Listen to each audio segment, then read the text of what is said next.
Hello everyone, welcome back. I'm Professor McBroom. In today's video, we're diving into services marketing, a topic that's especially relevant because many of us interact with services every single day, often more than physical goods. From streaming Netflix to getting our latte at Starbucks to even going to the dentist, services are everywhere. Services make up about 70% of the United States economy and similar percentages in other developing countries. That's why many call the US the world's first service economy. Think about companies like Uber, DoorDash, or Instacart. These didn't exist a generation ago, but they now provide convenience we're willing to pay for. Services grow as lifestyles get busier, technology advances, and people outsource tasks they'd rather not do. What makes services unique? Unlike physical goods, services have six special characteristics that shape how they're marketed. One, intangibility. You can't touch or store a haircut or a legal consultation. To help companies use tangible cues like clean facilities, uniforms, or strong branding. For example, Four Seasons hotels make their luxury tangible with elegant decor and highly trained staff. Two, inseparability. Services are produced and consumed at the same time.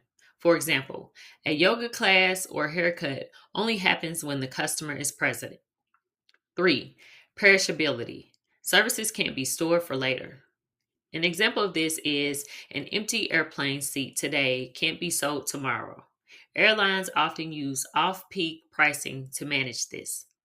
Four, heterogeneity, variability. Service quality can vary by provider or even by day. For example, one great restaurant experience followed by a disappointing one the next week, training helps reduce this. Five, client based relationships. Many services thrive on long term loyalty. For example, think about your favorite hairstylist or personal trainer. You go back because you trust them. Six, customer contact. The higher the contact, the greater the impact of employee behavior. For example, nurse, flight attendants, and baristas directly shape how we judge the service. Marketers adapt the traditional 4Ps when it comes to services: product, core service plus supplementary services.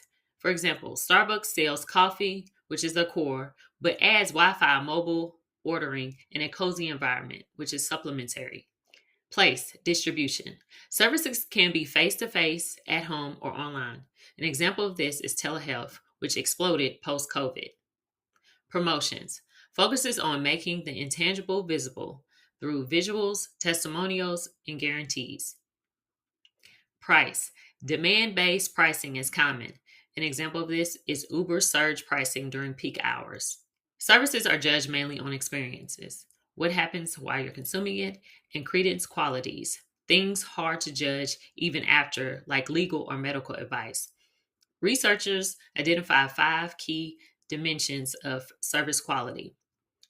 One is tangibles, two is reliability, three is responsiveness, four is assurance, and five is empathy. For example, at FedEx, reliability is key. They even offer a money back guarantee if your package isn't delivered on time. And remember, people tell more friends about a bad service than a good one. That's why service recovery is so important. Not all marketing is about profits. Nonprofits, from universities to charities, must also attract customers, raise funds, and promote causes. For example, crowdfunding campaigns like GoFundMe rely heavily on storytelling and social proof. Art 108, a nonprofit art program for underserved youth, markets not products but social impact.